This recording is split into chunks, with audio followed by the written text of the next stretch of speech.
ලැබුවා සිංහල හින්දු අලුත් අවුරුද්ද ඔයාටත් ඔයාගේ පවුලේ සියලුම දෙනාටත් ආයු වර්ණ සැප චිරජීවනයේ සැලසෙන නිදුක් නිරෝගී සුබම සුබ අලුත් අවුරුද්දක් වේවා. ගමේ හිටියත් නගරේ හිටියත් අවුරුදු කාලෙට හිතට දැනෙන හැඟීම හරිම සුන්දරයි. ඉස්සර ගමේ ඉන්නකොට අපේ අම්මා අවුරුද්ද පිළිගන්න ලෑස්ති වෙනවා වගේ.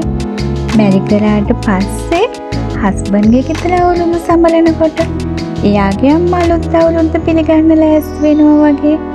අද මගේ ගෙදර මම අලුත් අවුරුද්ද පිළිගන්න ලෑස්ති වෙන්නේ මෙන්න මේ විදිහට තමයි. ඉස්සර ගමේ ඉන්නකොට මගේ අම්මා වගේම හස්බන්ඩ්ගේ අම්මා අලුත් අවුරුද්දට ලිපපත්තු කරන නැකතට කලින් ගොම මැටි ආලේප කරලා ලිප ලස්සනට සකස් කරගත්තා. නගරයේ ජීවත් වෙන මට දල ලිපක් නැති නිසා මම මෙන්න මේ විදිහට පුංචි ලිපක් සූදානම් කරලා සුබ මොහොතේ කිරි උතුරන්න ලෑස්ති වුණා. මෙසරේ අලුත් අවුරුද්දට මව බලන්න වගේම මාත් එක්ක අලුත් අවුරුදු සමරන්න ගමේ ඉඳලා ආදරණීය අමුතු දෙන්නෙකුත් ඇවිත් ඉන්නේ. හස්බන්ඩ්ගේ අම්මා වගේම මගේ ආදරණීය දඟමල්ල ජැකිත් මේ සැරේ මාත් එක්ක අලුත් අවුරුදු සමරන්න කොළඹ ඇවිල්ලා ඉන්නේ. මෙන්න මේ විදිහට සුබ මොහොතේ ලිපගිනි දල්වලා සුබ මොහොතේ ලිපේ තිබ්බ මගේ කිරි මුට්ටිය හරි අපූර්වට උතුරලා ගියා. ඔන්න ඔය විදිහට කිරි උතුරවුවට පස්සේ හස්බන්ඩ්ගේ අම්මා හදපු රසම රස කිරිබත් වලින් මුල්ම කොටස අපි බුද්ධ පූජාවට අයින් කරා. ඊට පස්සේ කොටසක් අද අපි කැලණි විහාරය යනකොට කැලණියට පූජා කරන්න අයින් කරලා අනිත් කිරිබත් එක අපේ අලුත් අවුරුදු මේසෙ සරසන්න ලස්සනට තියාගන්න කපන්න තමයි ලෑස්ති වෙන්නේ. මේසරේ අලුත් අවුරුද්දට මගේ අලුත් අවුරුදු මේසෙ තියලා තියෙන හැම කැවිලි වර්ගයක්ම මහයි හස්බන්ඩ්ගේ අම්මයි දෙන්න එකතු වෙලා තමයි හදලා තියෙන්නේ. අපි අලුත් අවුරුද්දට කැවිලි හදපු විදිහ ඒ වගේම තමයි අලුත් අවුරුද්දට කොහොමද සූදානම් වුනේ කියලා ඊළඟ බ්ලොග් එකේ මම ඔයාලට අරන් එන්නම්කෝ. මේ විදිහට කිරිබත් එක තුනී කරලා කැලි කපා ගන්න කලින් ඊට උඩින් උකුමුකු පොල් කිරි ටිකක් ගානකොට කිරිබත් එක ගොඩාක් රසයි කියලා තමයි හස්බන්ඩ්ගේ අම්මා කියන්නේ. ඇත්තටම මේ විදිහට අම්මා හදන කිරිබත් එක ගොඩාක් රසයි. අම්මා කිරිබත් එක හදන අතර මම කිරිබත් කන්න චුට්ටක් සැරට නයි කොච්චි රතු ලුණු උඹලකඩ වගේම දෙහියඹුල් යහමින් දාලා ලුණු මිරිසක් කොටා ගත්තා. ඊයේ උදේ මම සිංහල අච්චාරුවක් වගේම මාළු ඇඹුල් තෙල් එකකුත් හැදුවා. අපිට ආහාර අනුභවය කරන වෙලාවේ කිරිබත් කන්න සැලම සැල ලුණු මිරිසක් වගේම රසම රස මාළු ඇඹුල් තෙල් එකකුත් තියෙනවා. මම ඔයාලට හරිම ඉක්මනට වගේම ගොඩාක් පහසුවෙන් සිංහල අච්චාරුව හදාගන්න විදිහයි සති 3-4ක් වුණත් තියාගෙන කන්න පුළුවන් විදිහට මම මාළු ඇඹුල් තෙල් එක හදපු විදිහයි ඊළඟ vlog එකේදී මම ඔයාලත් එක්ක ෂෙයා කරගන්නම්කෝ.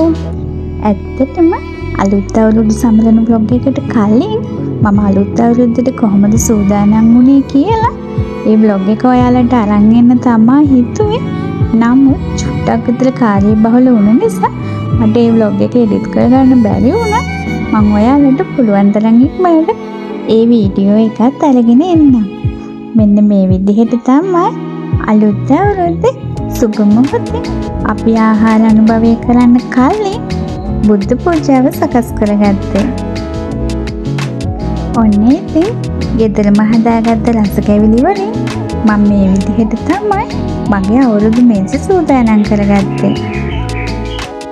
ආහාර අනුභව කරන්න කලින් හස්බන්ඩ් පොල්තෙල් පහනකුත් පත්තු කරලා මගේ අවුරුදු මේසෙ අංග සම්පූර්ණ මේසයක් බවට පත් කරා.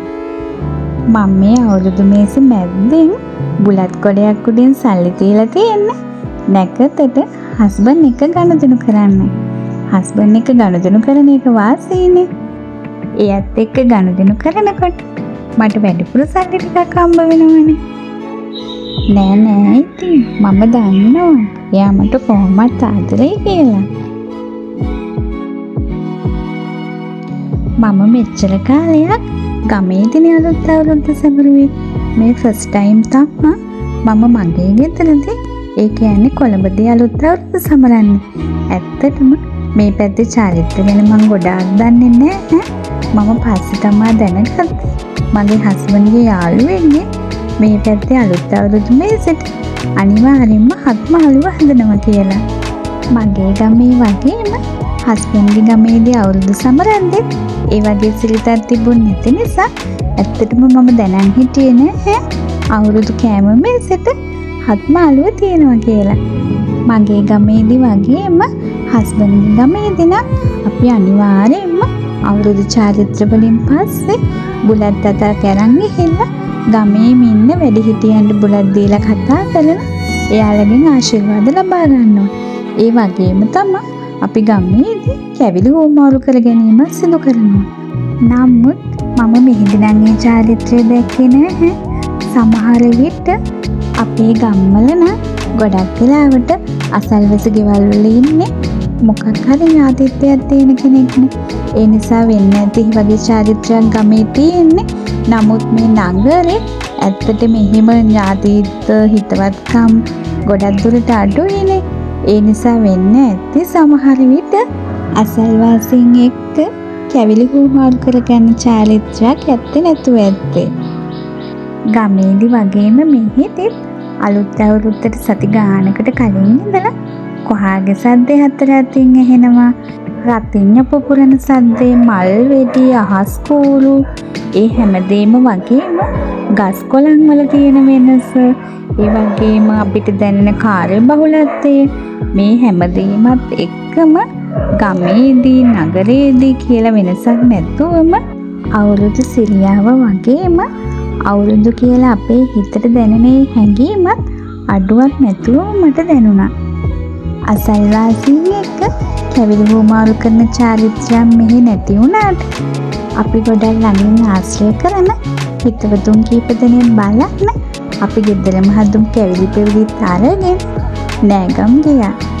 මේ සැරේ අලුත් අවුරුදු නිවාඩුව අලුත් අවුරුදු දවසට විතර සීමා වුණ නිසා අපි තීරණය කළා මේ සතිය අන්තයට ගමේ ගිහිල්ලා ඉන්න.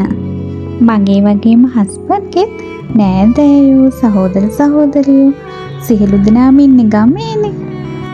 මම ඊයේම සූදානම් කරලා තිබ්බ මේ භාජනේ මල් පැලයකුත් හදලා ඔන්න ඉතින් අලුත් අවුරුද්දට හැලහිටවන චාරිත්‍රෙත් මම සම්පූර්ණ කළා. අද දවසට යෙදিলা තිබුණ අවුරුදු චාරිත්‍රත් ඔක්කොම අවසානයේදී අපේ හිතවතුන්ගේ ගෙවල් කිහිපයකට අපි ගියා. ඒ ගියේ එක ගෙදරකදී තමා හස්බන්ඩ්ගේ යාළුවෙක් අවුරුදු මේසෙට එයාලා අනිවාර්යෙන්ම හදන හත්මාළුව ගැන අපිට කිව්වේ. ඇට, මද, කරල්, දළු, අල, ගෙඩි සහ ධාන්‍ය වර්ග යන අංග 7කින් යුක්ත පෝෂණ ගුණයෙන් අධික මෙම හත්මාළුව අවුරුදු කාලයට මෙයාලා විශේෂයෙන්ම හදනවා කියලා කිව්වේ. අවුරුදු කාලයට අපි ගොඩාක් තෙල්, පිටි, සීනි අධික කෑම වර්ග කන්න නිසා ඒ වගේම තමයි නොනගතේ වෙලාවේදී දිගු කාලයක් අපි නිරාහාරව ඉන්න නිසා ඒ දිගු කාලයක් නිරාහාරයෙන් පස්සේ ඇඟට පෝෂ්‍යදායී ආහාරයක් අවශ්‍ය වෙන නිසා අනිවාර්යයෙන්ම කෑම මේසේ අත්‍යවශ්‍ය අංගයක් විදිහට හත්මාළුව හදනවා කියලා තමයි කිව්වේ.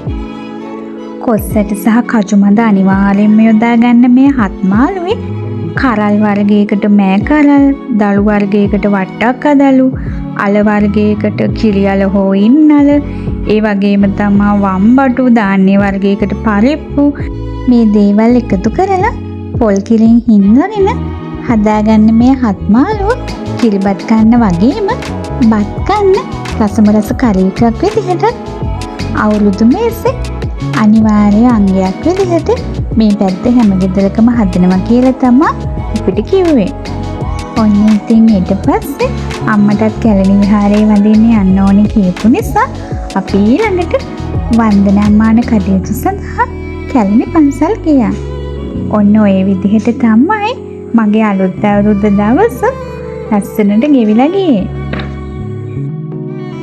ඉතින් එහෙනම් ඉක්මනටම මම අලුත් අවුරුද්දට කොහොමද සූදානම් වුණේ කියලා, ඒ වගේම තමයි අපේ දඟමල්ල ජැකීගේ ලස්සන වීඩියෝ ටිකකුත් එක්ක මම ඉක්මනටම ආයෙත් ඔයාලා හම්බ වෙන්න එන්නම්.